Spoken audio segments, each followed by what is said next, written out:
3 years of silence, 3 years of fear, and a husband who didn't marry her for love, but for something far more dangerous. But when the truth comes out and a stranger offers her a gun instead of pity, the story is no longer about survival. It's about revenge. On this channel, we tell Western stories of love, betrayal, motherhood, and human resilience. The meaning of the story: the truth may break you, but it can also set you free. Stay with us. Like, comment, share, and subscribe. The morning always began with the smell of scorched coffee and the sharp, unforgiving snap of a leather belt being pulled from its brass buckle. In the pale, bruised light of a Montana dawn, Clara Vance stood perfectly still by the cast-iron stove. She didn't turn around. She didn't need to. 3 years of marriage to Silas Vance had mapped every sound in the sprawling 2-story oak farmhouse into her bones. The heavy thud of his boots on the floorboards above meant he had woken with a hangover. The groan of the staircase meant he was in a foul mood. But the crack of the leather belt, whipping once against the bedpost before it was threaded through his denim loops, meant he was looking for a reason to use it. Clara focused her eyes on the battered tin percolator, willing her hands not to tremble as she slid a thick iron skillet over the open flame. Outside, the wind howled across the plains, rattling the wavy glass of the kitchen window. The Vance Ranch was a fortress built 15 miles from the nearest neighbor. It sat on a rise overlooking a sea of sagebrush and yellow grass, a beautiful, desolate prison. Silas had designed it that way. The oak doors were thick, the locks were heavy, and the horizon was too far to run to on foot. "Coffee's burning, Clara."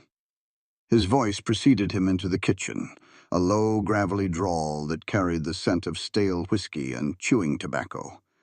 Clara immediately pulled the pot from the heat. "It's ready, Silas," she said, her voice carefully modulated. Not too soft, which he called insolent. Not too loud, which he called defiant. Just a flat, obedient middle ground that kept the peace. Silas stepped into the room, a large man whose handsome features had long since surrendered to cruelty and hard liquor. He wore his authority like a second skin. He dropped into the head chair at the long wooden table, crossing his arms. Clara poured the black, bitter liquid into his mug, careful not to let a single drop splash onto the scrubbed pine boards. She kept her gaze fixed on his collarbone, knowing better than to meet his eyes. "Eggs are runny," he muttered, though she hadn't even cracked them into the skillet yet. He was picking a fight, testing the fences of her endurance. "I got 30 head of cattle needing branding today, and I'm short a man since that useless half-breed ran off. You'll be mending the south pasture fence once the chores are done." "Yes, Silas," she murmured, cracking an egg against the rim of a bowl.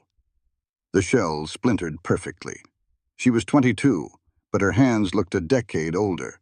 Calloused and scarred from labor, Silas deemed beneath his hired hands, but perfectly suited for a wife he had essentially bought for the price of a gambling debt. She had learned to make herself a ghost in her own life. She observed everything, catalogued every weakness in Silas's armor, but showed nothing.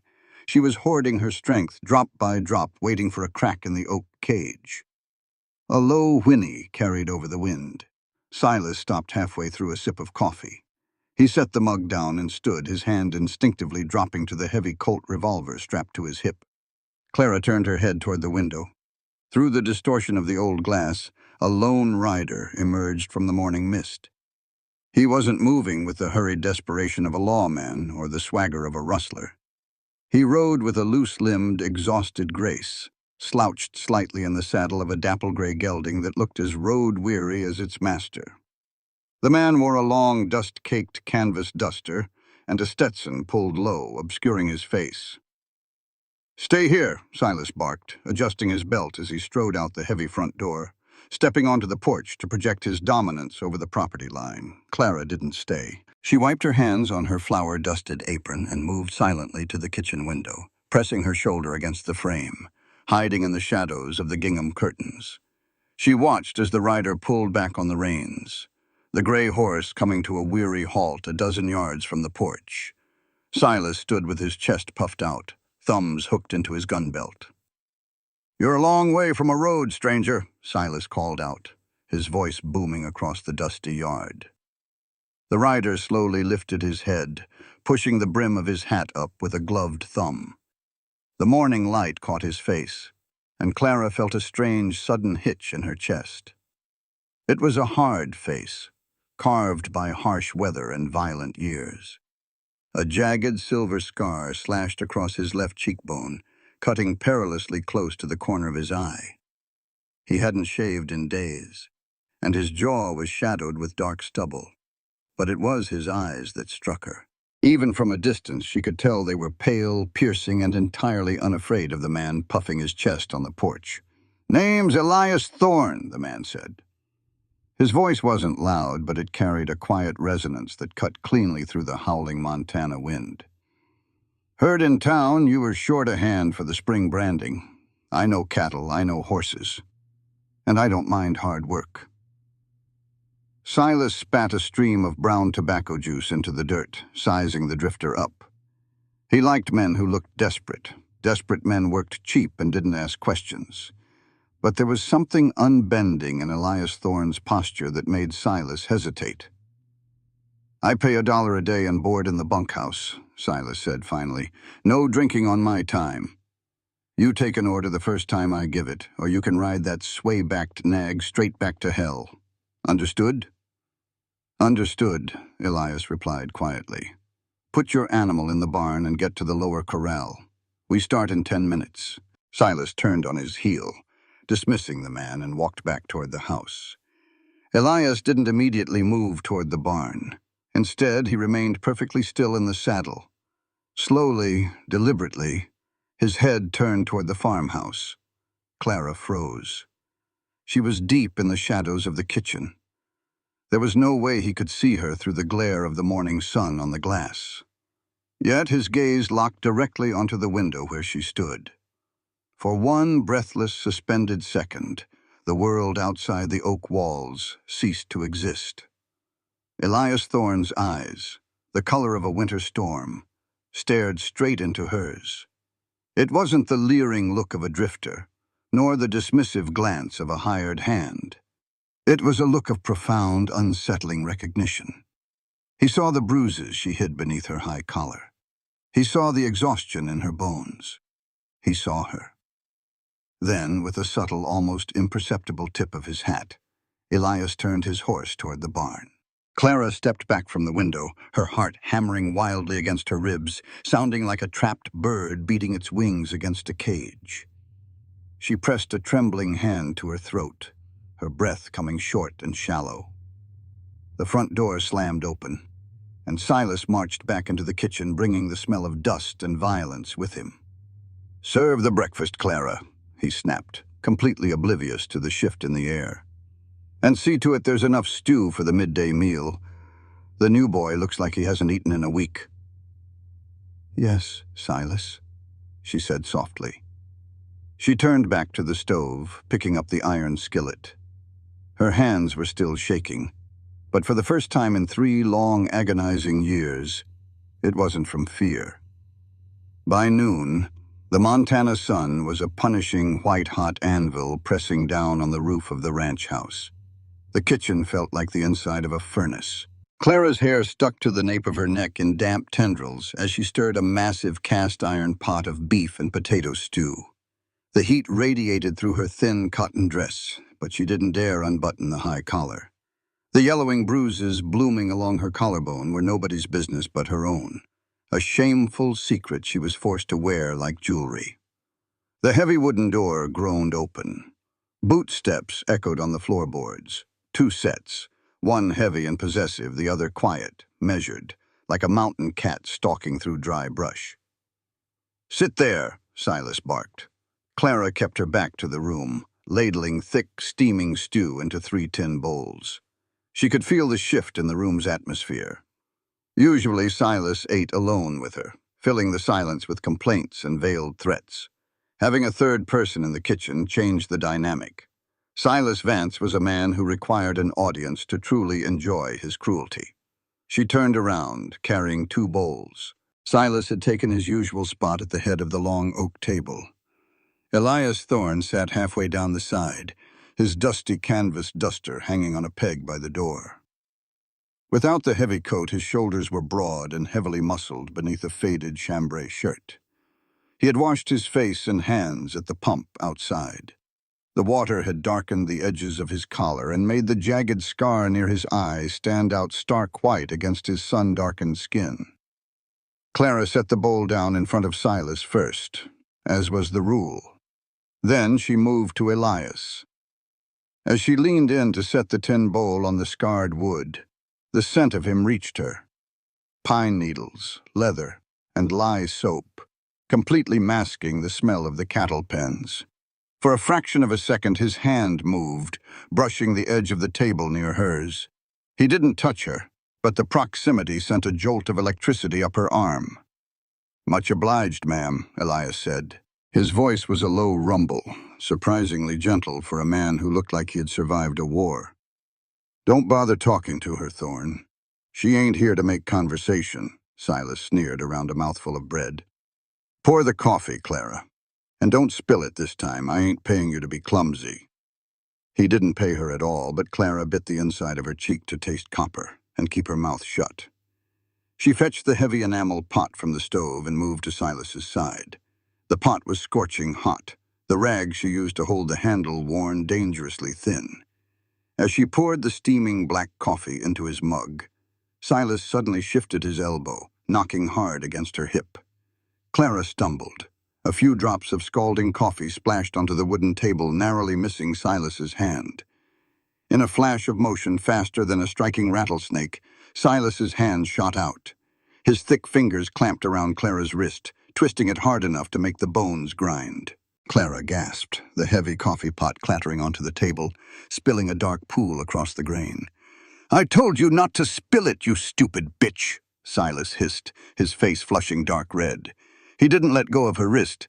Instead, his grip tightened, a cruel, practiced pressure designed to inflict maximum pain without breaking the bone. "You're useless, less than useless. A stray dog learns faster."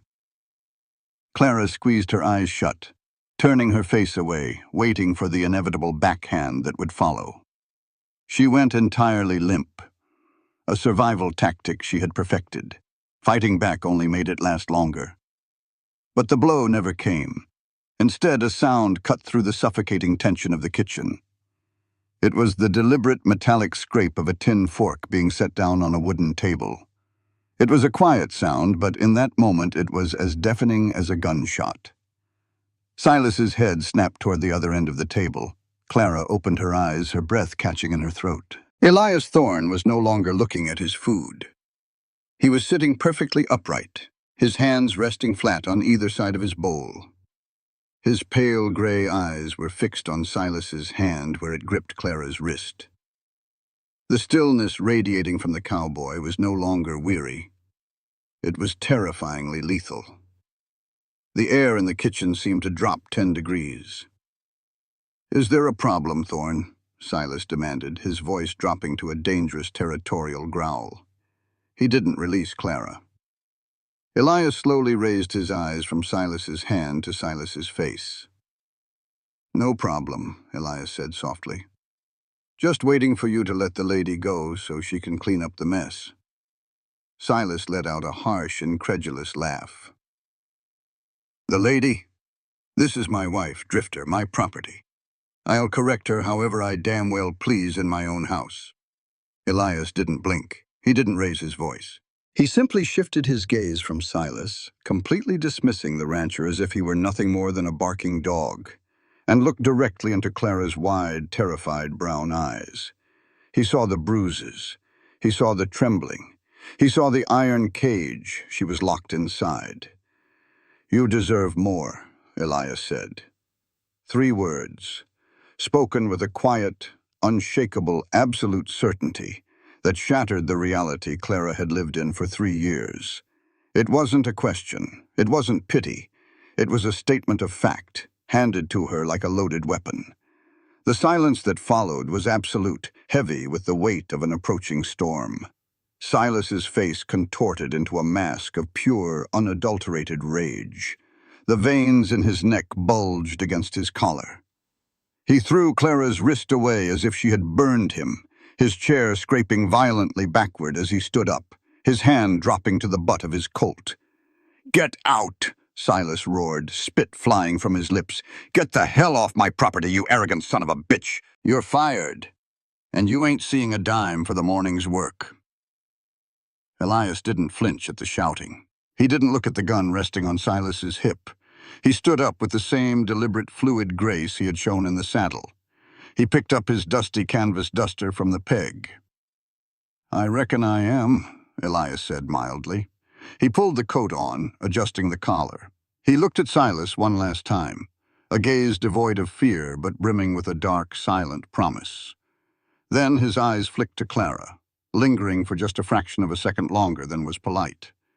He turned and walked out the door, his boots echoing on the porch boards, fading into the howling wind.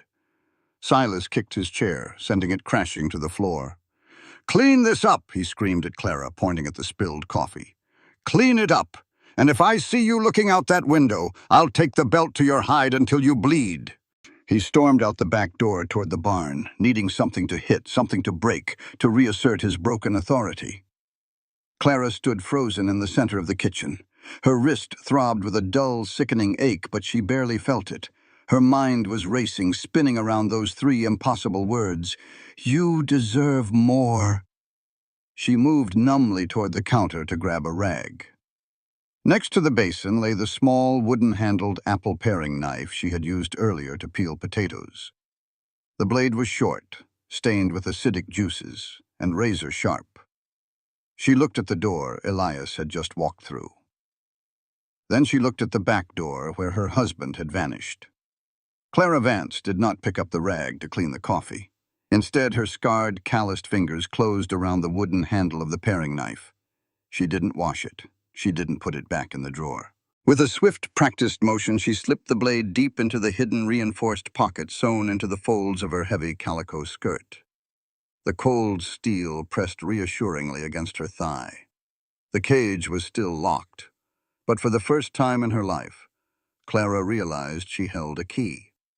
The grandfather clock in the downstairs hallway ticked with the heavy, rhythmic finality of a judge's gavel. Each strike of the brass pendulum against the heavy air of the house echoed up the stairwell, wrapping around Clara where she sat rigidly on the edge of the mattress. It was past midnight. The wind outside had died down to a low, mournful whistle, but the silence inside the house was far more terrifying. Downstairs in his study, Silas was drinking. Clara could trace his exact level of intoxication by the sounds that drifted through the floorboards. The clink of the heavy crystal decanter against his glass, the scrape of his leather boots on the polished wood, and finally the heavy, deliberate thud of his footsteps moving toward the stairs. Clara's hand instinctively moved to the deep pocket of her skirt, her fingers brushing the smooth wooden handle of the apple paring knife. She had carried it all afternoon, through the mind-numbing labor of mending the south pasture fence, through the sweltering heat, and through the preparation of a supper Silas had barely touched. It was a pathetic weapon against a man who stood 6'2" and carried a Colt revolver, but the mere weight of the steel against her thigh had been the only thing keeping her lungs expanding and contracting. The bedroom door opened. It didn't slam. Silas was past the point of explosive, chaotic rage. He had entered the cold, calculated phase of his drunkenness. He stepped into the room, the dim light from the kerosene lamp casting long, monstrous shadows across his face. He untucked his shirt slowly, his eyes fixed on her. Clara remained perfectly still, her hands folded in her lap, her eyes cast downward. She was employing the only defense she had ever known, making herself as small, as invisible as possible. "Look at me," Silas commanded. His voice was dangerously soft, slurred just enough to blunt the consonants but not the malice. Clara raised her chin. She looked at his collarbone, right at the top button of his shirt. "I said, look at me, Clara, in the eyes." She forced her gaze upward, meeting the bloodshot, glassy stare of her husband. There was a sickening possessiveness in his eyes, a hunger that had nothing to do with desire and everything to do with ownership. "You embarrassed me today," Silas said, stepping closer. The smell of sour mash, whiskey, and sweat rolled off him in waves. Letting some drifter talk to me like that under my own roof. Looking at him like he was some kind of savior. "I didn't look at him, Silas.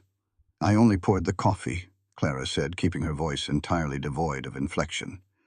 "Don't lie to me." The sudden roar shattered the quiet. Silas's hand shot out, but he didn't strike her face. He was too vain for that. He liked his property looking presentable to the town on Sundays. Instead, his hand clamped onto the high collar of her dress and ripped it downward.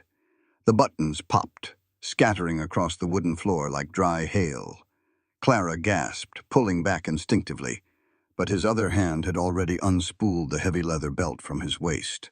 He didn't use the buckle. He doubled the thick leather over and brought it down with a sharp, blinding crack against the side of her neck and her exposed collarbone. The pain was a white-hot flare that stole the breath from her lungs. Clara bit her tongue so hard she tasted copper, refusing to give him the satisfaction of a scream. She fell to her knees against the edge of the bed, her hand flying to her neck. Silas stood over her, breathing heavily. He looped the belt back through his hands, watching her tremble. "You remember what you are," Silas whispered, leaning down so his whiskey-soaked breath ghosted over her ear. "You're a debt paid. You belong to me, down to the marrow in your bones. If I ever see you looking at another man again, I won't just mark your neck.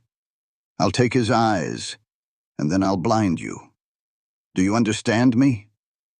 Clara stared at the floorboards, fighting the dark spots dancing in her vision. "Yes, Silas." He stared at her for a long moment, waiting for a spark of defiance he could extinguish. Finding none, he sneered, tossing the belt onto the floor. He kicked his boots off, stripped down to his long johns, and collapsed heavily onto the bed. Within minutes, the deep, rattling snores of a drunken stupor filled the room. Clara remained on the floor for a long time. The welt on her neck throbbed with a vicious, burning rhythm, perfectly synced with her racing heart. Slowly, she pulled her hand away. In the dim lamplight, her fingers were clean, but she knew the skin was rising, turning a fierce, angry red that would soon bleed into violet and black. She stood up, her knees aching. She moved to the wash basin, soaking a cloth in the tepid water, and pressed it against the welt. The cold water offered a fleeting, agonizing relief. She looked at her reflection in the small, cracked mirror above the basin. Her dark hair was falling out of its pins, her face pale and hollowed out. She looked like a ghost. She felt like a ghost. But as she stared into her own hollow eyes, another pair of eyes flashed in her mind, pale, stormy gray, unflinching. "You deserve more." Clara closed her eyes, a tear finally escaping and tracing a hot path down her cheek. It was a cruel thing to say to a caged animal. Hope was a poison when there was no antidote. She had nowhere to go, no money, no family that hadn't already sold her out. Silas owned her. He owned the land. He owned the horizon. A sharp, unnatural tap pulled her from her thoughts. Clara froze. The sound hadn't come from inside the house. It came from the bedroom window. She held her breath, listening over the sound of Silas's snoring. Tap, tap. It was the sound of a pebble hitting glass. Clara set the washcloth down. She moved silently across the room, avoiding the floorboard she knew creaked near the wardrobe. She pressed her back against the wall beside the window and slowly, cautiously, peeked around the edge of the heavy curtain. The moon had risen, casting a cold silver glow over the yard. Standing below her window, half swallowed by the shadow of the great oak tree, was the tall, broad-shouldered silhouette of a man in a canvas duster. Elias Thorne. He hadn't left. Clara's heart slammed against her ribs. She glanced back at Silas, who shifted in his sleep, mumbling something incoherent, before settling back into a heavy snore. Carefully, she unlatched the window and pushed it open just enough to let the night air in. Elias looked up. He didn't say a word. In the moonlight, the jagged scar on his cheek looked like a crack in marble. His gaze swept over her face and then, inevitably, dropped to her neck. The torn collar of her dress exposed the angry, raised welt Silas had just left. Clara saw Elias's jaw tighten. His hands, hanging loosely at his sides, slowly curled into fists. The quiet, weary drifter from the morning was gone. The man standing in the yard looked like a loaded gun waiting for a trigger. He stepped closer to the wall, directly beneath her window. He reached inside his heavy duster. For a moment, Clara's breath caught, fearing what he might pull out. When his hand emerged, it was holding a heavy, long-barreled Colt .45 revolver. The metal gleamed darkly in the moonlight. Elias reached up, offering the weapon toward the windowsill. He was tall, but the window was high. Clara had to lean out slightly to bridge the distance. She stared down at the gun. It was heavy, deadly, and completely foreign to her hands. It wasn't an apple-paring knife. It was an instrument of absolute finality. "Take it," Elias said. His voice was barely a whisper, a rough rasp carried on the wind. Clara hesitated. Her hands were shaking. "If he wakes up, if he catches me with this, then you use it," Elias replied simply. He didn't push the gun closer. He held it steady, waiting for her to make the decision. "I can't drag you out of there, Clara. I won't steal another man's wife like a thief in the night. You have to want to walk out that door." Clara looked at his face. He wasn't offering to save her. He was offering her the power to save herself. He was treating her not as a victim, but as a woman capable of her own agency. Slowly, her scarred, trembling hand reached down. Her fingers brushed against his thick leather glove as she wrapped her hand around the cold, checkered walnut grip of the Colt. It was incredibly heavy. It felt like holding lightning. Elias released his grip. He took a step back, melting slightly into the shadows of the oak tree. "I'm camped by the dry creek bed at the edge of the south pasture," Elias said, his gray eyes locking onto hers one last time. "I leave at first light. The choice is yours." He tipped his hat, turned, and disappeared into the darkness. Clara pulled her arm back inside and closed the window. She stood in the dark, holding the heavy revolver against her chest. She looked over at Silas, sprawling on the bed, his chest rising and falling. For 3 years, she had believed she was trapped in a life she never chose. But looking at the gun in her hand, feeling the cold steel against her skin, Clara realized a terrifying, liberating truth. She had a choice now, and she was going to make it. Clara did not pack a trunk. A woman running for her life could not afford the luxury of sentimentality. Standing in the moonlight, filtering through the bedroom window, she carefully laid the heavy Colt revolver on the washstand. She moved with practiced silence, stripping off the torn, blood-specked dress Silas had ruined. She pulled on her oldest, sturdiest riding skirt, a heavy brown twill that could withstand brush and briars, and a thick linen shirt buttoning it all the way to her bruised throat. She laced up her worn leather boots, double-knotting the strings. She took a small canvas sack from the bottom of her wardrobe. Into it she stuffed a spare pair of thick socks, a tin of matches, and the heavy wool shawl her mother had knit for her before she died. She paused, looking at the silver hairbrush on the vanity, her only possession of any monetary value. She left it. It was too heavy, and she needed room for things that kept a person alive, not pretty. She picked up the Colt. She checked the cylinder, her hands remarkably steady now. 6 rounds, 6 chances. She tucked it securely into the waistband of her skirt, letting her shirt drape over the grip. Clara looked at Silas one last time. He was still dead to the world, a line of drool pooling on the pillow. Disgust curled in her stomach, entirely replacing the fear that had lived there for 1,000 nights. She slipped out of the bedroom, easing the door shut until the latch clicked silently into place. The hallway was pitch black, but Clara knew every creaking board by heart. She bypassed the stairs leading to the kitchen and crept toward Silas's study at the end of the hall. Leaving wasn't enough. Silas was a man of immense resources and vindictive pride.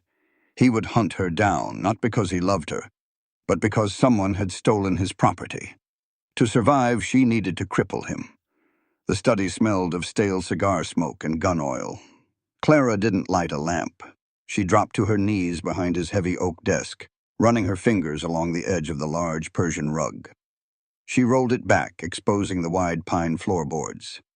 Silas thought she was stupid. He thought she was entirely oblivious to the workings of the ranch. But invisible women see everything.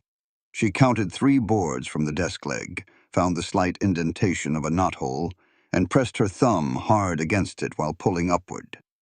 The short floorboard popped loose with a soft clack. Clara reached into the dark cavity. Her fingers brushed against a thick canvas pouch. She pulled it out, feeling the heavy, solid weight of tightly bound paper bills and a few heavy gold double eagles. It was the cash she kept on hand for buying cattle and bribing the local sheriff. She didn't count it. She shoved the entire pouch into her canvas sack. She wasn't stealing.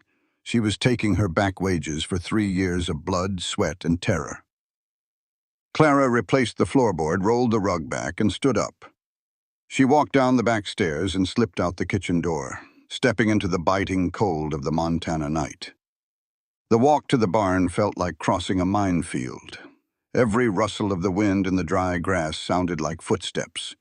She slid the heavy barn door open just enough to slip inside. It was warm, smelling of sweet hay and manure. She didn't take the old mare she usually rode. She walked straight to the largest stall at the back. Inside stood Diablo, Silas's prized roan gelding. The horse was a massive, bad-tempered beast that only Silas could ride, fast as a prairie fire and built for endurance. "Easy, boy," Clara whispered, keeping her voice low and soothing. She reached into her pocket, pulling out a sugar cube she had stolen from the kitchen, offering it on her flat palm. Diablo snorted, tossing his heavy head, but the scent of sugar won. As the horse crunched the treat, Clara quickly threw a blanket over his back and hauled Silas's heavy custom saddle onto him. She tightened the cinch, her muscles burning with the effort. She slipped the bit into his mouth, ignoring his tossing head, and led him out the back doors of the barn, keeping the structure between her and the house. She swung herself into the saddle. Diablo danced nervously, unaccustomed to her lighter weight, but Clara gripped the reins tightly, wrapping her legs around his flanks. "Move," she commanded softly. She kept him at a slow, quiet walk until they were past the main fence line. Then she urged him into a steady trot, heading south toward the dry creek bed. The night was vast and open, the sky an ocean of brilliant, hard stars. The further she got from the house, the lighter her chest felt. The crushing weight that had sat on her lungs for years was slowly lifting. She was doing it. She was actually doing it. The terrain dipped sharply as she approached the ravine that held the dry creek. The shadows here were thick, the moonlight blocked by the high rocky banks. Clara pulled Diablo to a halt, listening. Nothing but the wind. "Elias?" she called softly. A shadow detached itself from the rocks ahead. Elias stepped into the moonlight, leading his dappled gray horse. He was already packed, his rifle booted, his duster buttoned against the chill. He looked at her, then at the massive roan horse beneath her, and finally at the swollen canvas sack tied to her saddle horn. A slow, genuine smile, the first she had ever seen on his face, touched the corners of his mouth, softening the harsh lines of his scar. "You didn't just leave, Mrs. Vance," Elias noted, his voice carrying a note of deep respect. "You brought a war." "I brought my wages," Clara corrected, her chin high. "And my name is Clara. Just Clara." Elias nodded, reaching up to adjust his Stetson. "Well, Clara, I'd say we have about 4 hours before dawn. We ride hard toward the Badlands. We can lose our tracks in the rocks before he even realizes you're gone." He moved to mount his horse, grasping the saddle horn. Then the sound ripped through the night. It was a deep, resonant, echoing howl that seemed to vibrate in the very dirt beneath their horses' hooves. It was followed by another, and then a chorus of frantic, guttural baying. Clara's blood ran instantly cold. The breath froze in her throat. Elias froze, his foot halfway to the stirrup. His head snapped toward the direction of the farmhouse. "Hounds," Elias said, his voice dropping an octave, all the warmth vanishing from it. "Silas is tracking dogs," Clara gasped, panic clawing at her throat like a physical thing. "He's awake. He found out I'm gone. He found the money." The baying grew louder, more frenzied. They had found her scent at the house. It wouldn't take them long to follow it to the barn, and then straight out into the prairie. Silas wouldn't be far behind them, heavily armed and driven by a murderous, humiliated rage. "Get on the horse, Elias!" Clara shouted, her voice breaking. She yanked Diablo's reins, turning the massive roan toward the open plains. Elias swung into the saddle with fluid, urgent speed. He didn't ask questions. He didn't offer reassurances. He drew his Winchester rifle from its scabbard, jacking around into the chamber with a sharp, metallic clack. "Ride!" Elias yelled over the rising sound of the dogs. "Keep the moon at your right shoulder. Head for the canyon." Clara kicked her heels hard into Diablo's sides. The big roan exploded forward, tearing up the dry earth as he launched into a full, desperate gallop. Beside her, Elias's gray stretched out, matching the pace. The cold wind whipped Clara's hair around her face, stinging her eyes. Behind them, the baying of the hounds echoed across the plains, a terrifying soundtrack to their flight. The hunter had awakened, and the game of survival had truly begun. Clara leaned over Diablo's neck, the heavy colt digging into her stomach. She was terrified, her heart pounding a frantic rhythm against her ribs. But as she rode into the dark, unknown expanse of the Montana wilderness, with a scarred, deadly cowboy riding at her flank, Clara realized one thing with absolute certainty. She would rather die out here in the open dirt than ever go back to the oak cage. The pursuit lasted through the darkest hours of the night, a brutal, relentless tear across the broken Montana badlands. Clara rode Diablo with a desperation she had never known, her thighs aching and her hands blistered from the heavy leather reins. Behind them, the baying of Silas's hounds had grown faint, but not because the dogs had lost the scent. The world itself was shifting. The wind, which had been a cold, steady howl, began to twist. It dropped its icy bite and picked up a suffocating, arid heat, carrying the metallic scent of copper and crushed stone. Elias pulled his dapple gray up beside Diablo, pointing toward the eastern horizon. There was no sunrise. Instead, a towering, bruised purple wall of earth and sky was rolling toward them, devouring the stars one by one. "Sandstorm!" Elias yelled, his voice barely cutting through the rising roar. "A bad one. We can't outrun it in this terrain." Clara squinted against the whipping grit that had already begun to sting her cheeks. "Where do we go?" "The coulee ahead." Elias spurred his horse forward, leading her down a treacherous, rocky incline into a dry riverbed. The storm hit them not with a whisper, but with the force of a physical blow. The air turned into a blinding, choking yellow fog of pulverized dirt and sand. Clara pulled her mother's heavy wool shawl over her nose and mouth, leaning low over Diablo's neck to shield her eyes. The roar of the wind was deafening, a localized hurricane of prairie dust. Elias grabbed Diablo's bridle, blindly leading both horses through the swirling chaos.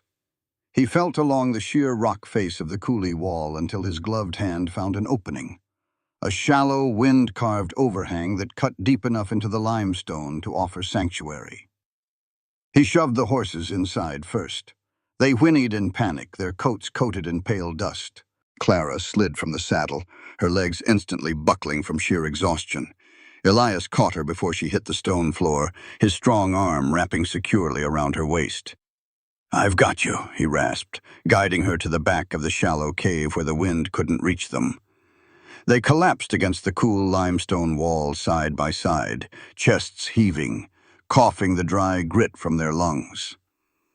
Outside the overhang, The world was a howling, impenetrable wall of yellow dirt. It would wipe away their tracks completely, blinding Silas and his hounds. They were safe from the hunt, but trapped by the earth. For a long time, neither spoke. The adrenaline that had fueled Clara's escape slowly drained away, leaving behind a profound, terrifying weariness. Her throat felt as though it had been lined with crushed glass. "Water," Clara croaked, pulling the shawl down from her face. Elias nodded, pushing himself up on tired legs. He moved to his saddlebags, unhooking the heavy canvas-covered canteen. As he brought it back into the dim light of the cave, his movements suddenly stopped. Clara watched his broad shoulders stiffen. "Elias?" He slowly turned the canteen over. The canvas was soaked through, but not with sweat. A jagged, dark tear marred the bottom edge of the metal flask. "A stray bullet from Silas's men," Elias said, his voice terrifyingly calm. He squeezed the canteen. Not a single drop of water fell to the dusty floor. "It must have clipped me when we crested that first ridge. I didn't even feel it." Clara stared at the empty flask. The reality of their situation crashed down on her with the weight of a falling anvil. They were deep in the Badlands, a brutal expanse of salt flats and rock, miles from the nearest well. The storm could last for hours, maybe a day. Without water, the arid wind would pull the moisture from their bodies before Silas ever had the chance to put a bullet in them. "We have nothing to drink," Clara whispered, panic beginning to flutter in her chest again.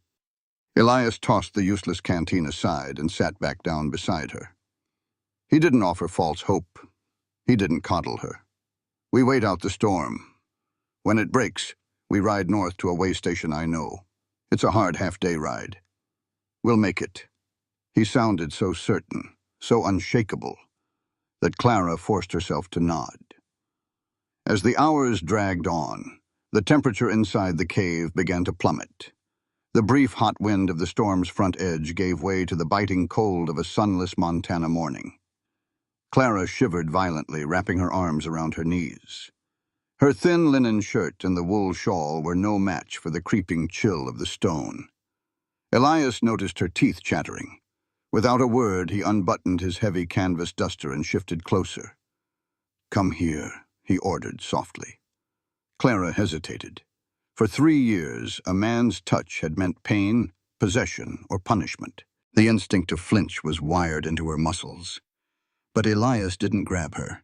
He kept his hands open, resting on his knees, offering his warmth but leaving the choice to her. Slowly, fighting her own conditioned fear, Clara closed the gap. She leaned her shoulder against his chest. Elias carefully draped the heavy side of his duster over her trembling frame, pulling her securely against his side. The heat radiating from his body was immediate and intensely comforting. He smelled of dust, leather, and something entirely his own, a clean, masculine scent that made Clara's breath hitch. His arm rested behind her shoulders, a solid protective barrier between her and the cold stone. It was a physical closeness born of pure survival, yet it sparked a primal, terrifyingly new sensation in Clara's blood. "Why did you do it?" Clara asked, her voice hushed, muffled against the fabric of his shirt. "Why did you risk your neck for a woman you've never met? You had a job. You could have just walked away." Elias was quiet for a long time. The wind howled outside, a violent contrast to the intimate stillness within the cave. "I couldn't walk away," Elias finally said, his chest vibrating against her shoulder with every word. "I've seen what happens when men look the other way. I've lived with the ghost of it." Clara tilted her head up. In the dim light, his profile was sharp, the jagged scar catching the faint shadows. "Who gave you that scar, Elias?" He didn't look away from the storm. His jaw tightened. "A man a lot like your husband. A man who liked to use his fists to make himself feel 10 feet tall." Elias let out a slow, ragged breath. "He was my sister's husband, down in Texas." Clara's heart ached at the raw pain in his voice. What happened? She tried to leave him. He caught her. Elias's gray eyes grew dark, haunted by memories he usually kept buried. I was 20 miles away, breaking horses. By the time I got word and rode into town, he had nearly beaten her to death. I found him in the saloon, bragging about teaching his property a lesson. Elias's hand absently moved, his thumb gently brushing the fabric of Clara's shawl near her bruised neck. The touch was so light, so reverent, it made her shiver for a completely different reason. I didn't think, Elias continued quietly. I just pulled my gun. He drew his knife, caught me across the face before I put a bullet in his chest. The law in that town was bought and paid for by his family. My sister was fighting for her life in a clinic, and they were drawing up a noose for me. So she begged me to run. I've been running ever since. He finally looked down at Clara. The physical proximity between them was suddenly electric. When I looked through that window and saw you standing there, I didn't see a stranger. I saw her. And I promised myself a long time ago I would never let another man treat a woman like a dog while I stood by and watched. Clara reached up, her small, scarred hand hovering in the air before gently pressing her fingertips against his cheek, inches from the jagged white line of his scar. Elias sucked in a sharp breath, his entire body going perfectly still at her touch. You're a good man, Elias Thorne, she whispered. I'm a killer, Clara, he corrected, his voice dropping to a rough whisper. And I'm a wanted man. You're a survivor, she said fiercely, her brown eyes locking onto his stormy gray ones. And so am I. The air between them grew impossibly thick. The exhaustion and the fear faded into the background, replaced by an undeniable magnetic pull. Elias looked at her lips, then up to her eyes, fighting a silent war with his own honor. He was a drifter on the run. She was a woman fresh out of a nightmare. He had no right to want her, yet the fierce, beautiful resilience in her eyes was drawing him in like a dying man to water. He leaned in, the distance between them closing to a mere breath.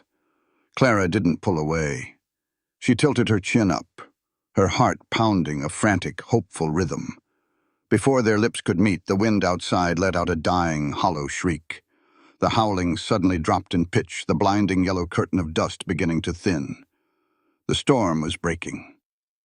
Elias froze, closing his eyes for a second as he reeled his control back in. He pulled away slowly, clearing his throat, the mask of the hardened cowboy slipping back into place. Storm's passing, he said, his voice a little rougher than before. We need to saddle up. The sun's going to bake this canyon, and we need water. Clara felt a sharp pang of disappointment, but she nodded, pulling away from his warmth. The moment was gone, swept away by the brutal reality of their survival, but the shift in their dynamic was permanent. She was no longer just a rescue mission, and he was no longer just a hired gun. They were partners in the dark, bound by blood, dust, and a quiet, burning promise. The ride north was a descent into a sun-bleached hell. By mid-afternoon, the Montana sun had baked the Badlands into a cracked, shimmering skillet. Clara's lips were split and bleeding, her tongue feeling like a piece of dry leather in her mouth. Diablo, usually a powerhouse of muscle, was walking with his head hung low, his sides heaving. Beside her, Elias looked equally haggard, his face coated in pale dust, his eyes narrowed against the glaring sun. Just over this ridge, Elias croaked, pointing ahead.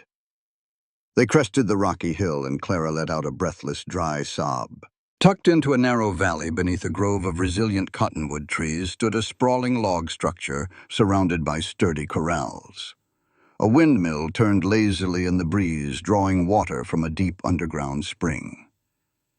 It was Martha's way station, an isolated outpost for cattle drovers and stagecoaches brave enough to take the western cut. They rode down into the valley, the smell of fresh water making the horses pick up their pace. As they approached the main building, the heavy wooden door swung open. A woman stepped out onto the porch.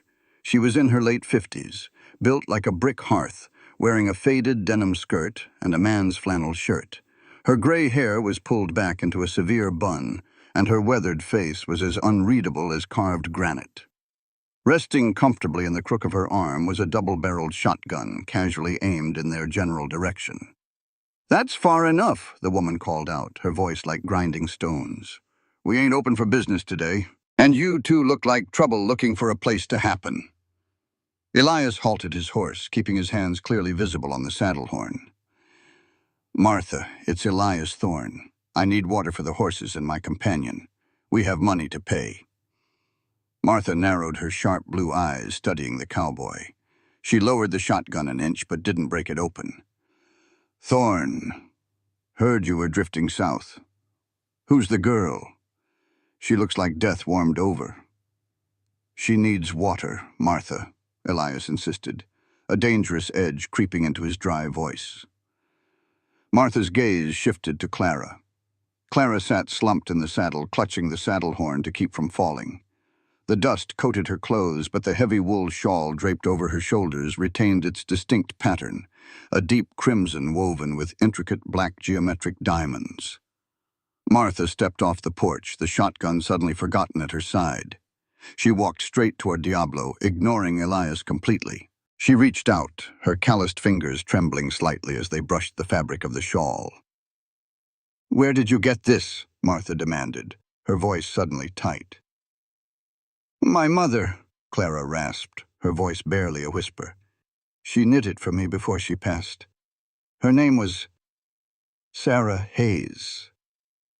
Martha's face went completely pale beneath her sunburn.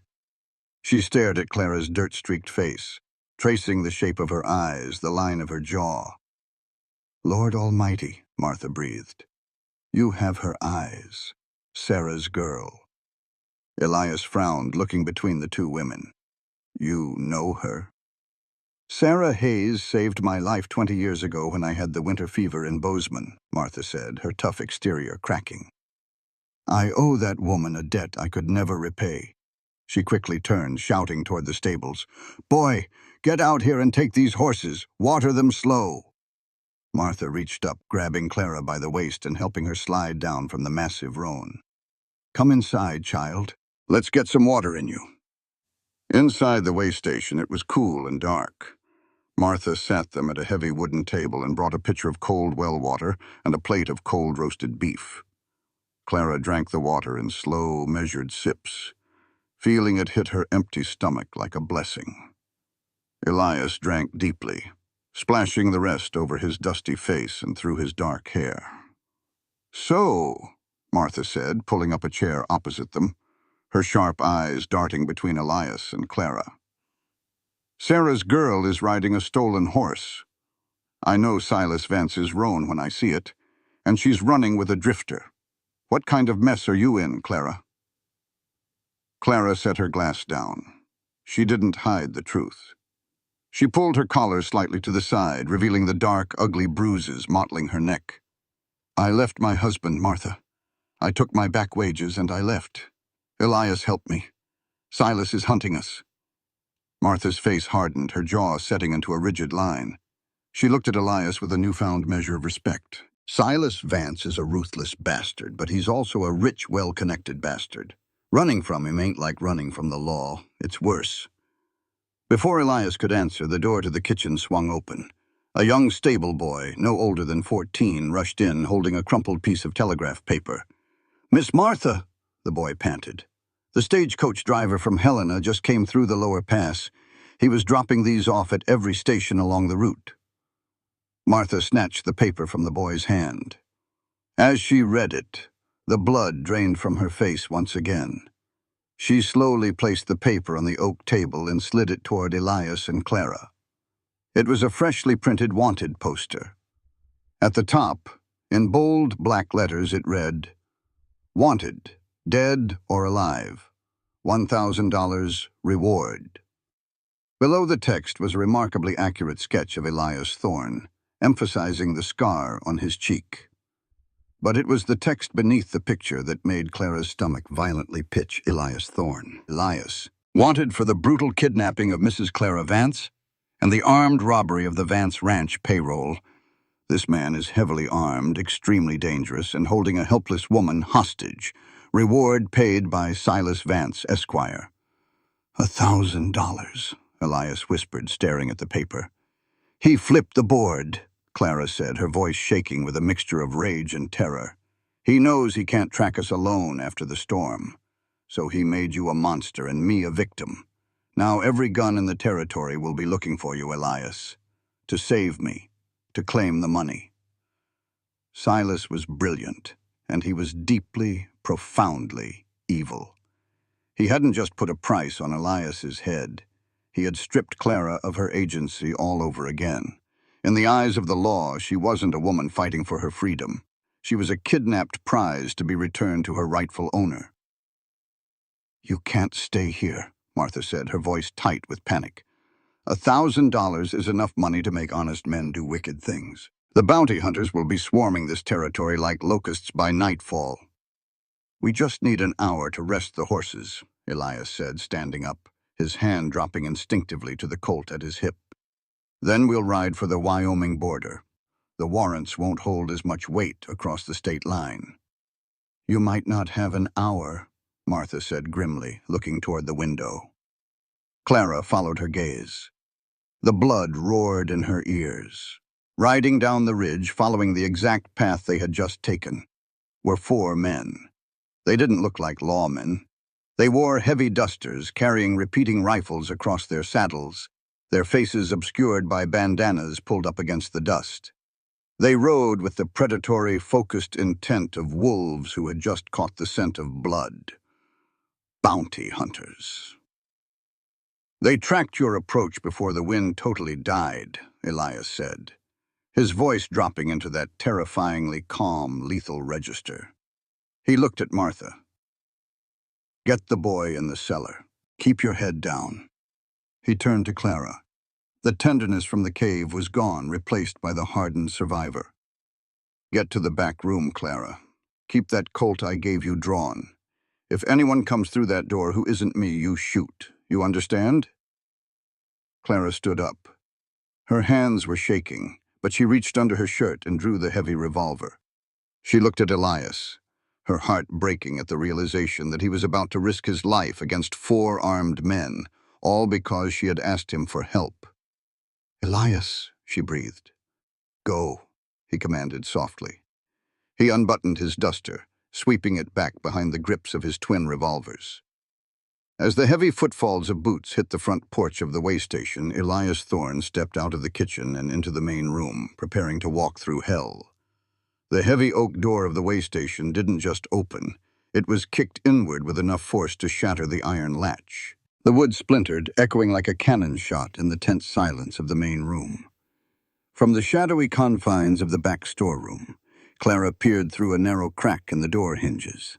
Her breath was trapped in her throat, her hands wrapped in a death grip around the heavy walnut handle of the Colt 45. 4 men stepped into the doorway, framed by the blinding white glare of the afternoon sun. They wore heavy canvas dusters coated in alkali dust, their faces obscured by grime and low-pulled Stetsons. The lead man, a hulking brute with a sawed-off shotgun resting casually over his forearm, kicked a broken chair out of his path. Place looks abandoned, boys, the leader drawled, spitting a stream of tobacco juice onto Martha's clean floorboards. But there's 2 fresh horses in the corral out back, a gray and a big roan, Silas Vance's roan. Standing in the center of the room, perfectly still and bathed in the dim light filtering through the dust-caked windows, was Elias Thorne. His duster was swept back behind the grips of his twin revolvers. He looked completely at ease, a terrifying sort of calm that made the air around him crackle. The horses are mine, Elias said, his voice a low, carrying rumble. And this way station is closed. Suggest you boys turn around and ride back to whatever hole you crawled out of. The 4 bounty hunters fanned out slowly, their eyes adjusting to the gloom. The leader let out a harsh, barking laugh. Well, I'll be damned. It's the Thorne boy, the leader sneered, leveling his shotgun. Ain't you a sight for sore eyes? $1,000 sight.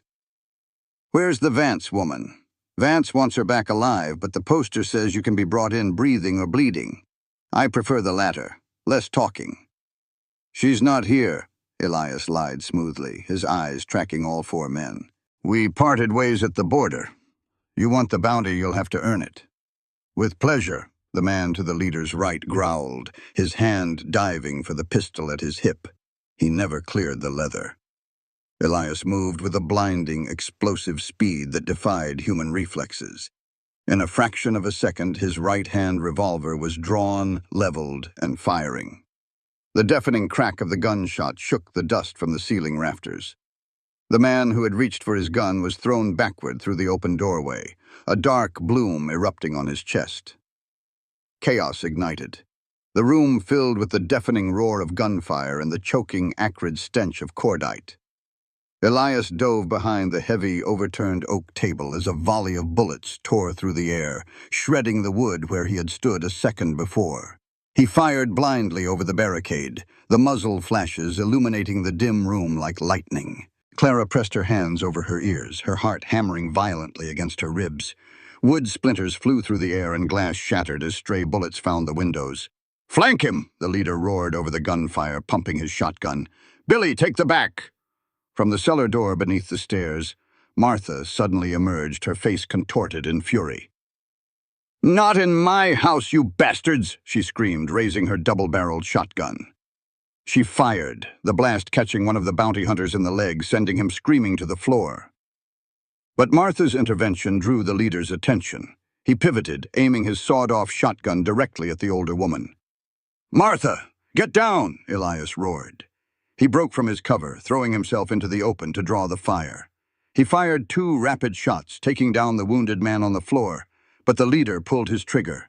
The blast was deafening. Elias's body jerked violently backward as the buckshot caught him high in the left shoulder. He hit the floor hard, his left gun sliding out of his grasp, sliding across the blood-slicked floorboards. "Elias!"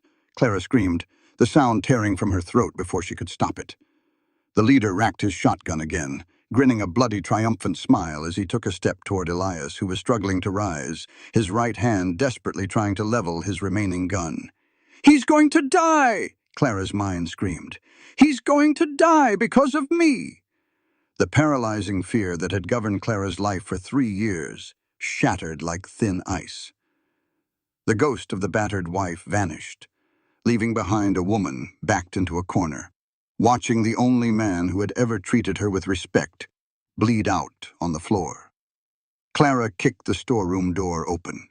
She stepped into the smoke-filled room, her hands trembling violently, but her eyes were wide and fiercely focused. The heavy .45 felt like an anchor in her grip. She raised it with both hands, pointing it directly at the broad back of the bounty hunter leader. "Hey!" Clara screamed, her voice tearing through the ringing silence between gunshots. The leader paused, turning his massive head to look over his shoulder. His eyes widened as he saw the bruised, disheveled woman standing there, leveling a hand cannon at his chest. "Well, looky here," he began, a cruel smirk touching his lips. Clara didn't let him finish. She squeezed the trigger. The recoil was monstrous, kicking her arms upward and sending a shockwave of pain through her bruised collarbone. The deafening boom echoed in the small room. The bullet struck the leader dead center in the chest. The sheer force of the .45 caliber round lifted him off his feet and threw him backward onto the broken table. His shotgun clattered to the floor, unfired. Silence slammed into the room, thick and suffocating, broken only by the ragged breathing of the survivors and the hiss of settling dust. Clara stood frozen, the gun still raised, smoke curling lazily from the barrel. Her entire body shook. She had just killed a man. The reality of it was a cold, heavy stone in her stomach. Elias, clutching his bleeding shoulder, slowly pushed himself up against the wall. His face was pale, his breathing shallow, but his pale gray eyes were fixed on Clara. There was shock there, yes, but also a profound, blazing pride. "You shot him," Elias rasped, coughing slightly. Clara slowly lowered the gun, her knees weak. I couldn't let him kill you." Martha emerged from the cellar stairs, her face grim but resolute. She kicked the leader's shotgun away and looked at the carnage. 3 dead bounty hunters. The fourth one ran, she said, her voice tight. Saw him hightail it toward the ridge when the shooting started. He'll head straight to Silas. Elias grunted, struggling to his feet. Blood soaked the left side of his shirt, turning the chambray black. We can't stay. If Silas knows we're here, he won't send bounty hunters next time. He'll come himself with a posse. You're bleeding to death, Elias, Clara said, rushing to his side, her fear of touching a man completely eclipsed by her terror of losing him. She pressed her hands against his shoulder. The blood was warm and flowing fast. I've had worse, Elias lied through clenched teeth. He looked at Martha. Thank you for everything. Don't thank me, just survive, Martha said, tossing Clara a clean flour sack. Press that to his shoulder. Get on that roan and ride west into Sawtooth Canyon. It's a maze of red rock and narrow passes. A posse can't track you easily in there, and they can't surround you. Go, now. Clara took the cloth, pressing it hard against Elias's wound. He winced, but nodded. She had shed the skin of Silas Vance's property. Her hands were stained with blood and gunpowder. She was a fugitive now, a killer and a protector. Let's go, cowboy, Clara said softly, wrapping her arm around his waist to support his weight. I'm getting you out of here. Sawtooth Canyon was a cathedral of violence. Towering walls of jagged red sandstone rose hundreds of feet into the sky, narrowing into a labyrinth of switchbacks and dry riverbeds. The late afternoon sun painted the rocks the color of dried blood, casting long, disorienting shadows. Clara rode Diablo, leading Elias's gray gelding by the reins. Elias was slumped in the saddle, his chin resting on his chest, his left arm bound tightly to his torso with the flour sack Clara had tied off. He was fading fast. The trail of blood they left behind was sparse, but Clara knew they couldn't run forever. Here, Clara called out, her voice echoing off the canyon walls. She spotted a shallow recess in the rock face, hidden behind a thick cluster of dry scrub oak. It offered cover from above and a defensible choke point. She halted the horses and slid down from Diablo's back. Her legs felt like lead, but she rushed to Elias's side. Elias, wake up! We have to stop! He groaned, his eyelids fluttering open. His pale eyes were clouded with pain and blood loss. Clara reached up, pulling his right arm over her shoulders, bearing his heavy weight as he slid clumsily from the saddle. They collapsed together into the dust beneath the overhang. You're doing fine, Clara whispered more to herself than to him. Her hands shook as she unbuttoned his blood-soaked duster and shirt. The buckshot had torn a nasty, jagged hole through the meat of his shoulder, narrowly missing the bone and the artery, but it was bleeding sluggishly. Without hesitation, Clara reached under her heavy twill skirt and grabbed the hem of her white cotton petticoat. She gripped it with both hands and tore a long, wide strip of fabric free. Elias watched her through half-closed eyes, his chest rising and falling heavily. Ruining a perfectly good dress, he murmured, a weak attempt at a smirk playing on his pale lips. It was his dress, Clara said fiercely, folding the clean cotton into a thick pad. I don't care about it. She pressed the pad hard against the wound. Elias hissed, his jaw clenching, his head dropping back against the red rock. Clara leaned over him, using her own body weight to apply pressure. Her face was inches from his. She could feel the heat radiating from his skin, smell the sweat and gunpowder and copper.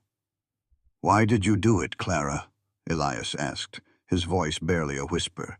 His eyes locked onto hers. In the way station. You could have run out the back. You didn't have to pull that trigger. You didn't have to give me the gun, Clara countered softly, her gaze dropping to his lips before rising back to his eyes. You told me I deserved more.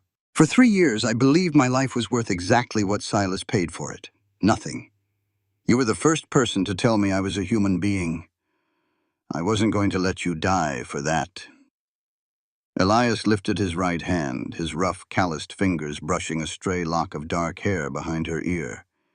His touch was incredibly gentle, a stark contrast to the violence that surrounded them. "You're the bravest woman I've ever known, Clara." The air between them thickened, the desperate, beautiful intimacy of two survivors clinging to each other in the dark. Clara leaned in, her breath mingling with his. Crack. The sharp, high-velocity crack of a Winchester rifle echoed through the canyon, shattering the moment. A bullet struck the sandstone just inches from Elias's head, showering them in red dust. Clara shrieked, throwing herself over Elias instinctively to shield him. "Well, ain't this a touching picture?" The voice was loud, amplified by the canyon acoustics, dripping with a venomous aristocratic arrogance that made Clara's blood freeze in her veins. She looked up. Standing on a rocky outcropping 50 yards away, silhouetted against the dying sun, was Silas Vance. He held a repeating rifle casually against his shoulder, its barrel smoking. Behind him, 3 heavily armed ranch hands stood with their weapons drawn, blocking the only exit from the narrow canyon pass. Silas hadn't sent a posse. He had tracked the surviving bounty hunter and come to claim his property himself. "Silas," Clara breathed, her hand dropping to the Colt at her waist. "Take your hand off that iron, Clara, or my boys will turn your cowboy into a sieve," Silas called down, his voice echoing menacingly. "I must admit, I'm impressed. You shot Jebediah back at the way station. My quiet, mousy little wife pulling a trigger. I suppose I should have beaten you harder, left you with a little less spirit." Elias groaned, trying to push himself up, his right hand blindly searching for his revolver. "Don't, Clara." "Stay down," Clara hissed at him, pushing him back against the rock. She stood up slowly, stepping out from the overhang, putting her body between Elias and Silas's rifle. "What do you want, Silas?" Clara shouted up at him, her voice remarkably steady. "You have your money. I took my back wages, that's all. Let us ride out of here." Silas threw his head back and laughed, a cruel, echoing sound. "Your wages? You think I give a damn about a pouch of pocket change? You think I chased you through a sandstorm and half the territory because you stole my walking around money?" Clara frowned, her heart pounding. "You hunted me because of your pride, because I am your property, and you couldn't stand that I ran." "Pride?" Silas spat the word out. He lowered the rifle slightly, leaning forward over the rock ledge, his eyes gleaming with a sickly, triumphant greed. "You stupid, ignorant girl, you still don't know, do you?" "Know what?" Clara demanded. "Your daddy was a drunk, Clara," Silas said, savoring every word. "A pathetic, gambling drunk. But before he lost his mind to the bottle, he bought a seemingly worthless stretch of rock up near Butte, paid pennies for it. But he was a prospector before he was a farmer. He found something there, the richest, purest vein of copper this territory has ever seen." Clara felt the ground tilt beneath her feet. "No. My father died penniless." "He died penniless because I made sure nobody else knew what he found," Silas roared, his face turning red. "But the old bastard was paranoid. He didn't put the mineral rights in his name. He put the deed in a trust, locked up tight in a Helena bank, legally bound to his only daughter. You, Clara." The revelation hit Clara like a physical blow. The 3 years of isolation. The beatings designed to break her spirit, to make her completely compliant. The refusal to let her ever visit town or speak to a lawyer. "I didn't buy you to pay off his debt," Silas sneered, his true, monstrous face finally fully revealed. "I married you to control the estate. I needed a docile, broken wife who would sign whatever papers I put in front of her on her 23rd birthday when the trust unlocks, which is exactly 2 weeks from now." He pointed the rifle directly at her chest. "You aren't just property, my dear. You are the key to a $1 million empire. And I am not about to let some scarred-up drifter steal my fortune." Clara stood frozen. She wasn't a burden. She wasn't a debt. She was the rightful owner of a fortune, and her entire life of suffering had been a calculated, cold-blooded scheme. "Now," Silas commanded, his voice dropping to a deadly, absolute register. "Throw that Colt in the dirt, Clara. Walk up this trail. I'll shoot your cowboy through the head, and we will go home, and you will sign those papers, or I will spend the rest of my life making you wish I had killed you today." Clara looked back at Elias. He was pale, bleeding, but his eyes were fierce. He shook his head slightly. "Don't do it." She looked back up at Silas, the man who had terrorized her, the man who had stolen her life, her inheritance, and her dignity. Clara slowly drew the heavy Colt .45 from her waistband. She didn't drop it. "You need me alive to sign those papers, Silas," Clara said, her voice ringing out, crystal clear and utterly devoid of fear. She cocked the hammer back with her thumb. The metallic click echoed off the canyon walls. She pressed the muzzle of the revolver directly underneath her own chin. "Clara, no!" Elias roared, trying to lunge forward, but his wounded shoulder gave out. Silas Vance froze on the outcropping, his smug smile vanishing instantly, replaced by sheer, unadulterated panic. "What the hell are you doing? Put that gun down!" "You want my fortune?"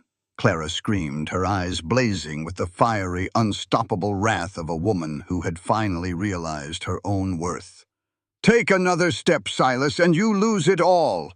You lose the copper, you lose the money, and you lose me." For the first time in his life, Silas Vance was not the man holding the power. The cage door wasn't just open. Clara had taken a match to the whole damn house. The wind whistling through Sawtooth Canyon seemed to hold its breath. Silas Vance froze on the sandstone outcropping, the triumphant sneer melting from his face, replaced by a pale, visceral panic. The muzzle of the heavy Colt .45 was pressed firmly beneath Clara's own jaw, her thumb resting steadily on the cocked hammer. "Drop the rifles!" Silas roared at his men, his voice cracking with sudden, desperate terror. "Lower your damn weapons! If she flinches, we lose it all!" The three ranch hands exchanged bewildered looks, but they slowly lowered their Winchesters.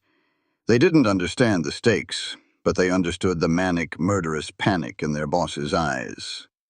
"Now, Clara," Silas coaxed, holding his free hand up in a placating gesture, his rifle hanging loosely in the other. He sounded like a man trying to soothe a spooked stallion. "Let's be reasonable. There's no need for this. You put that iron down and we can go home. We can talk about the estate. You'll be a very wealthy woman." "I don't want your money, Silas," Clara called up to him. "And I'm never going back to that oak cage.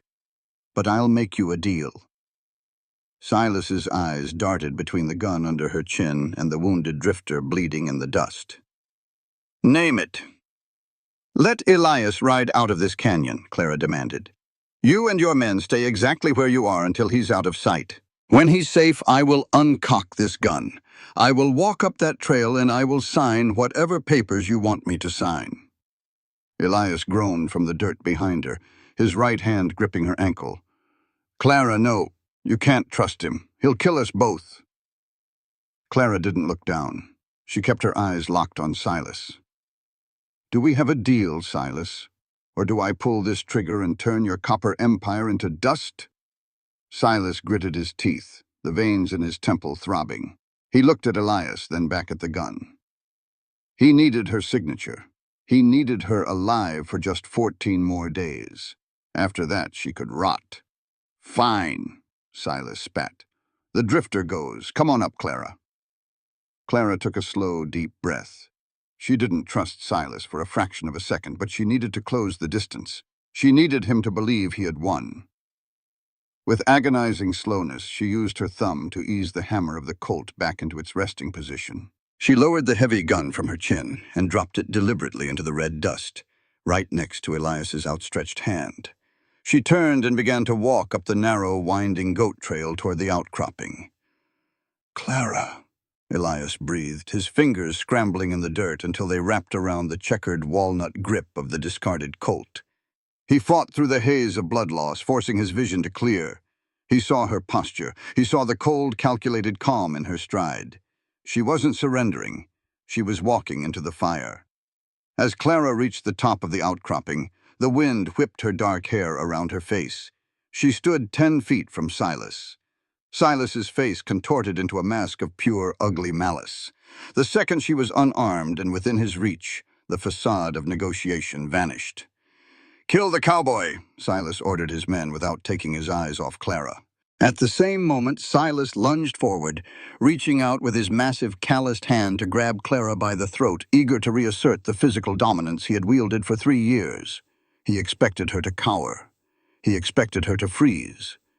Instead, Clara stepped into his reach. As Silas's hand closed around the fabric of her high collar, Clara's right hand whipped out from the deep folds of her heavy twill skirt. The sunlight flashed off the short, acid-stained steel of the wooden-handled apple-paring knife. With every ounce of rage, terror, and suppressed agony she had hoarded over the last 3 years, Clara drove the blade straight down into the back of Silas's gun hand. The steel bit deep, piercing muscle and pinning his hand against the wooden stock of his own rifle. Silas let out a blood-curdling shriek of agony. His grip on her collar vanished as his fingers involuntarily splayed open, the Winchester clattering uselessly to the sandstone floor. Down in the dust, the sound of Silas's scream was the only signal Elias needed. Pushing through the blinding pain in his shoulder, Elias rolled onto his side, brought the Colt up, and fanned the hammer. 2 thunderous shots echoed through the canyon. One ranch hand took a bullet to the knee and went down screaming. The second dropped his rifle and scrambled for the rocks in blind panic. The third froze, threw his hands in the air and sprinted back the way they had come. But on the ledge, the war was entirely Clara's. Silas, maddened by the searing pain in his hand, swung his left arm wildly, backhanding Clara across the jaw. The blow sent her crashing to the hard rock, her ears ringing. "You stupid bitch!" Silas roared, pulling the bloody paring knife from his hand and tossing it aside. He dropped heavily on top of her, his knees pinning her arms to the stone, his bloody hands wrapping around her throat. "I don't need you willing. I just need you breathing enough to hold a pen." His thumbs dug into her windpipe. Black spots danced at the edge of Clara's vision. She thrashed underneath his massive weight, her lungs burning, screaming for air. She was losing. He was too heavy, too strong. But Clara Vance was no longer the girl who went limp to survive. She stopped fighting his hands. Instead, she arched her back, sliding her right arm just enough to free it from his knee. Her hand scrambled blindly across the rough sandstone, searching, grasping. Her fingers brushed against the heavy leather of Silas's gun belt. She felt the cold, engraved silver grip of his own custom Colt revolver, still resting in its holster. With a final desperate surge of adrenaline, Clara ripped the gun from the leather. She wedged the heavy barrel upward, shoving it violently into the soft flesh under Silas's jaw. Silas froze. The murderous pressure on her throat lessened just enough for her to drag in a ragged, desperate breath. He looked down, his bloodshot eyes widening in shock, as he felt the cold steel of his own weapon pressed against his throat. "You don't have the nerve," Silas gasped, blood dripping from his wounded hand onto her face. "You're nothing without me." Clara stared up into the eyes of her monster. The fear was completely gone, burned away by the harsh Montana sun and the absolute certainty of her own worth. "I deserve more," Clara whispered. She pulled the trigger. The roar of the gunshot was deafening. Silas's body jerked backward, the life instantly extinguished from his eyes. He collapsed heavily beside her, a lifeless heap of cruelty and greed, finally and permanently silenced. Clara pushed herself up on trembling arms. She sat on the edge of the red rock, gasping for air, the heavy silver Colt slipping from her fingers and clattering to the stone. She looked down at Silas's body, feeling no pity, no remorse. Only a profound, vast emptiness that was quickly filling with the sweet, intoxicating air of absolute freedom. "Clara!" She looked down the trail. Elias was leaning heavily against the rock wall, his face pale, the gun still in his hand. He was looking up at her with a mixture of awe and desperate relief. Clara stood up. She wiped the dust and blood from her face, squared her bruised shoulders, and walked steadily down the path toward the man who had helped her find the key to her cage. She walked into his uninjured arm, pressing her face into the dust and sweat of his shirt. Elias dropped his gun, wrapping his arm tightly around her, burying his face in her dark hair. The canyon was silent. The hunt was over. 1 year later. The Wyoming sun poured like liquid gold through the open windows of the sturdy, hand-hewn log cabin. It smelled of brewing coffee, fresh pine, and the sweet clover blowing in from the expansive, rolling plains. Clara stood at the cast-iron stove, humming softly as she flipped a thick slab of bacon. Her hair was tied back with a blue ribbon, and her face, once hollow and haunted, was sun-kissed and radiant. The bruises had faded long ago, leaving behind a woman of quiet, unshakable strength. A sudden, sharp knock echoed on the heavy front door. Instinct, forged in the fires of Montana, made Clara's hand drop smoothly to the Colt revolver resting on the butcher block. She didn't panic, but she didn't assume safety either. She walked to the door, pulling it open with her right hand while her left hovered near the steel. She blinked, a massive smile breaking across her face as she released the gun. Standing on the porch was Martha. The older woman looked exactly the same, weathered, tough, and completely unbothered by the dust of the trail. But it wasn't a shotgun she was holding in her arms this time. It was a beautifully crafted baby cradle carved entirely from solid oak. "Thought you might be needing this in a few months," Martha said, her sharp blue eyes crinkling at the corners as she looked pointedly at the subtle, swelling curve of Clara's stomach beneath her apron. "Martha!" Clara threw her arms around the older woman, laughing as she pulled her inside. "How did you know? We haven't even sent a letter yet."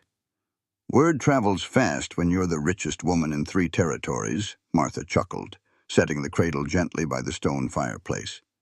"Though looking at this place, nobody would know it.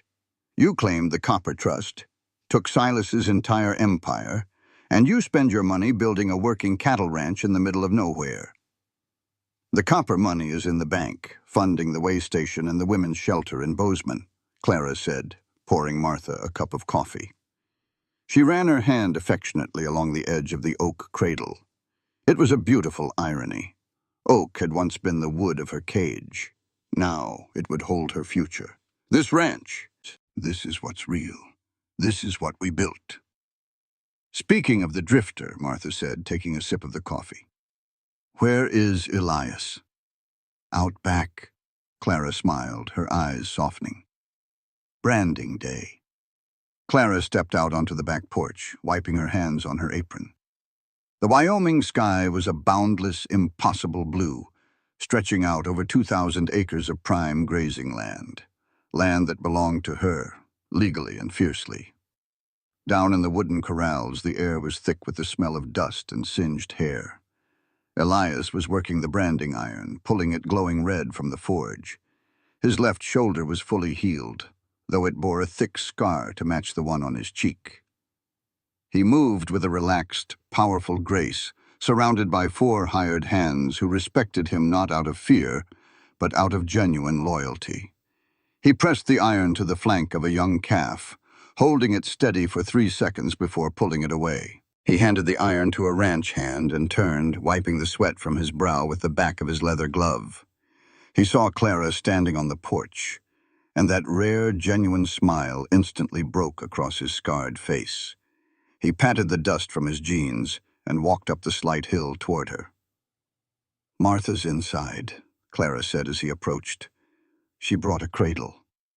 Elias's pale gray eyes dropped to her stomach, a look of profound, overwhelming tenderness softening his hardened features. He reached out, his calloused fingers gently resting against her waist. "Oak?" "Oak," Clara confirmed, laughing softly. "She says we're going to need it." Elias looked back out over the rolling plains, watching the freshly branded cattle trot back into the pasture. On their flanks, the new brand stood out dark and clear against the hide. It wasn't the V of the Vance Empire. It was an interlocking C and E. Clara and Elias. "Equal partners," Elias murmured, repeating the vow they had made to each other the day they bought the land. "In everything," Clara agreed. She reached up, framing his dusty, scarred face with her hands. She was no longer a woman waiting for permission to speak, to act, or to love. She was Clara Thorne, a survivor who had walked through hell and claimed heaven for herself. She pulled him down, pressing her lips to his. The kiss tasted of salt, dust, and the wild, untamed wind of the West. It wasn't a desperate grasp for survival. It was the deep, burning passion of two free souls who had looked into the abyss and chosen each other. Elias wrapped his arms around her, pulling her flush against his chest, the warmth of the midday sun wrapping around them both. The ghosts of Montana were finally truly dead, and here, beneath the endless Wyoming sky, their story was just beginning. This content was carefully researched, developed, and manually edited by our team to deliver meaningful stories with valuable life lessons. Every narrative is crafted to entertain, inspire, and empower our audience. We believe that great stories can change lives, and we are committed to bringing you content that matters. Thank you for being part of our community.